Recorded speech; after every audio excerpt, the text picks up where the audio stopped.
You think you know Portugal, Lisbon's trams, Porto's wine, Algarve's beaches? But that's just the surface. The real Portugal? It's found where the crowds aren't. It's in the wind on a deserted coast, a dish you can't pronounce, a town time forgot. My mission: get lost, ditch the guidebooks, find the places that never make the postcards. What I found was more than scenery. It was a feeling, a connection to something raw and authentic. So grab your gear. I'm taking you off the beaten path, deep into the heart of this country. We're searching for hidden gems that will make you fall in love with Portugal all over again, or for the first time. Let's go.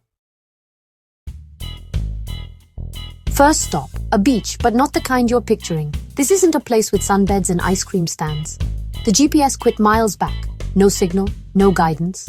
The road turned to gravel, then to a path barely there. It felt like driving into the unknown. I almost turned back, but the best places are never easy to find. They require a bit of faith and a lot of curiosity. I parked, grabbed my electric skateboard, and rode toward the sound of the ocean.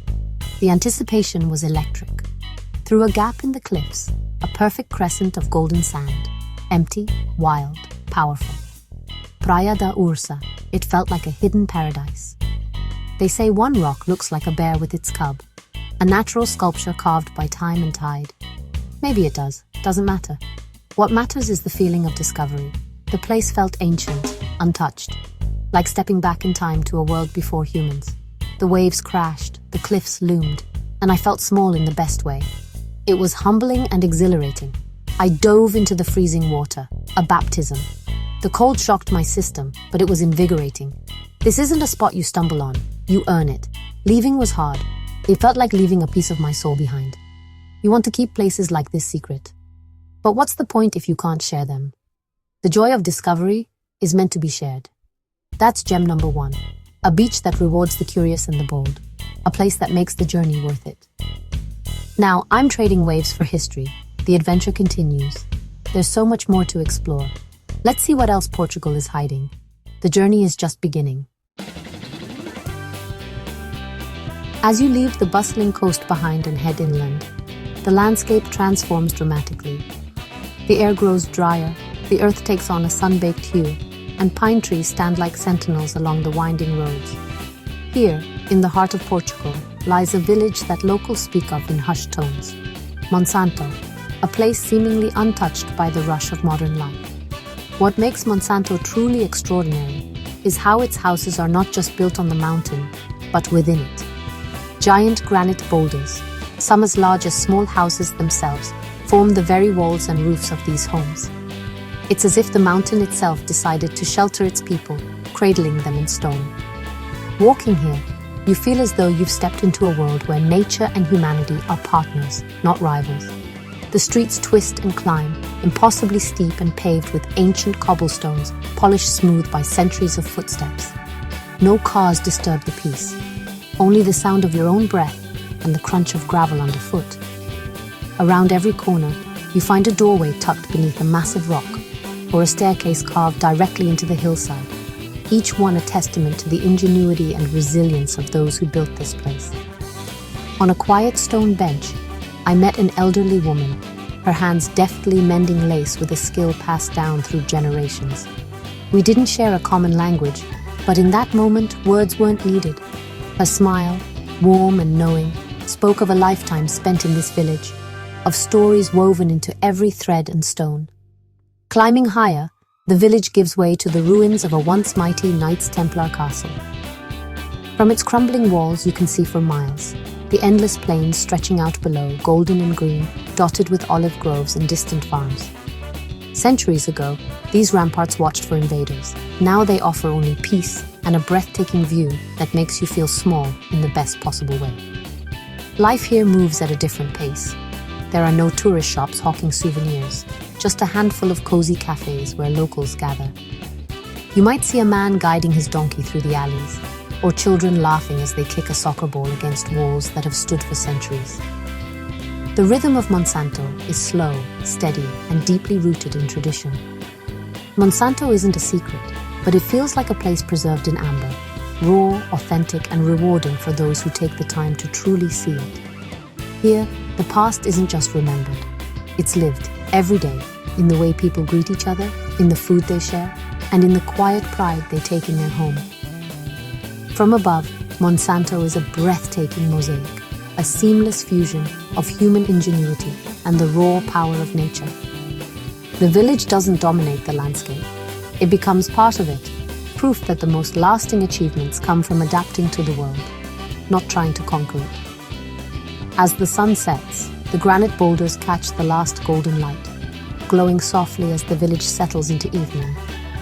The air grows still, and in the hush, you can almost hear the echoes of centuries past, stories whispered by the stones themselves. Monsanto teaches a quiet lesson, that the most impressive structures aren't always the grandest or the tallest. Sometimes true greatness lies in building with respect for the land, in creating homes that exist in harmony with the world around them.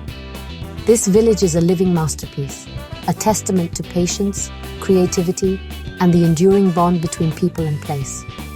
As I take one last look back at Monsanto, I know it's a place I'll carry with me always, a reminder that sometimes the most unforgettable journeys are found in the quietest corners of the world. Onward.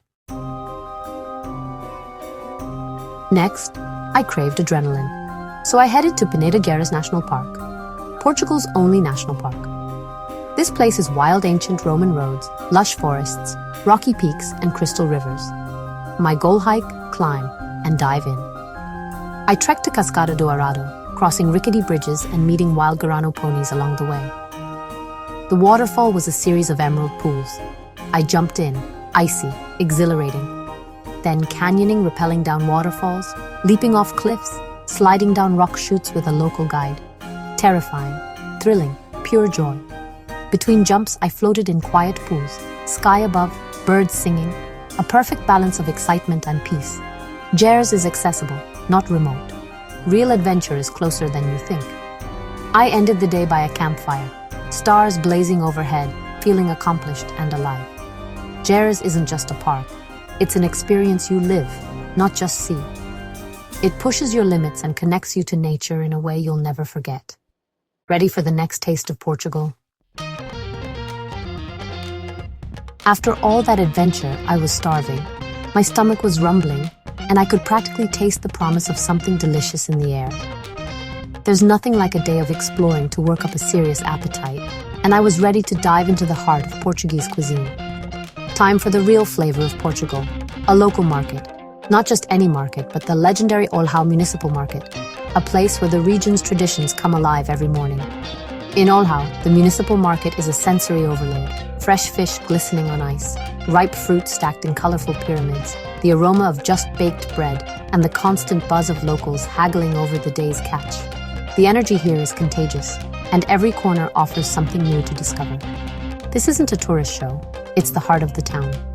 Locals greet each other, swap stories, and share recipes as they shop for their families. It's a living, breathing slice of daily life. I wandered the stalls, glistening sardines, octopus, barnacles, and all sorts of seafood I'd never seen before, each one fresher than the last. Mountains of tomatoes and figs, their colors so vivid they almost didn't look real, filled the air with a sweet, earthy scent. Vendors offered samples, proud of their produce and eager to share a taste of their heritage. Each bite was a story, of family farms, of recipes passed down through generations, of the land and sea that sustain this community. My mission: assemble the ultimate Portuguese picnic. Crusty bread still warm from the oven, creamy Serra da Estrela cheese, paper-thin slices of presunto, briny olives, and a chilled bottle of vinho verde. Each ingredient was a celebration of local flavor. The best find? A smoky corner stall grilling sardines over hot charcoal, the scent drifting through the market and drawing a hungry crowd. The sizzle and crackle of the grill was impossible to resist. For just a few euros, fish, bread, lemon, perfection on a plate.